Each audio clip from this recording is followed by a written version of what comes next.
Guys, welcome to HardReset.Info channel. Today I have OPPO Reno 12 Pro and I want to show you how add event to your calendar on this device. To do that, swipe off the screen and look for calendar application. You can search. In it, we can change view for a month to be easily to add. And tap on the day when we want to add it, maybe 2 of July. There is plus icon, event, and first step you can add title of your event. In this part you can add event to your group on Gmail calendar. There we can set when event starts and which time and finish, or we can set it will be all day by switch on. Repeat of that if we need it.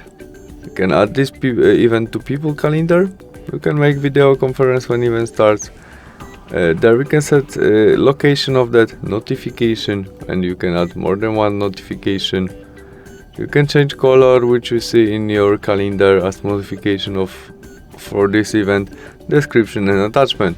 You mustn't add everything, but if you have all you need, we press save and we have it in our calendar right now.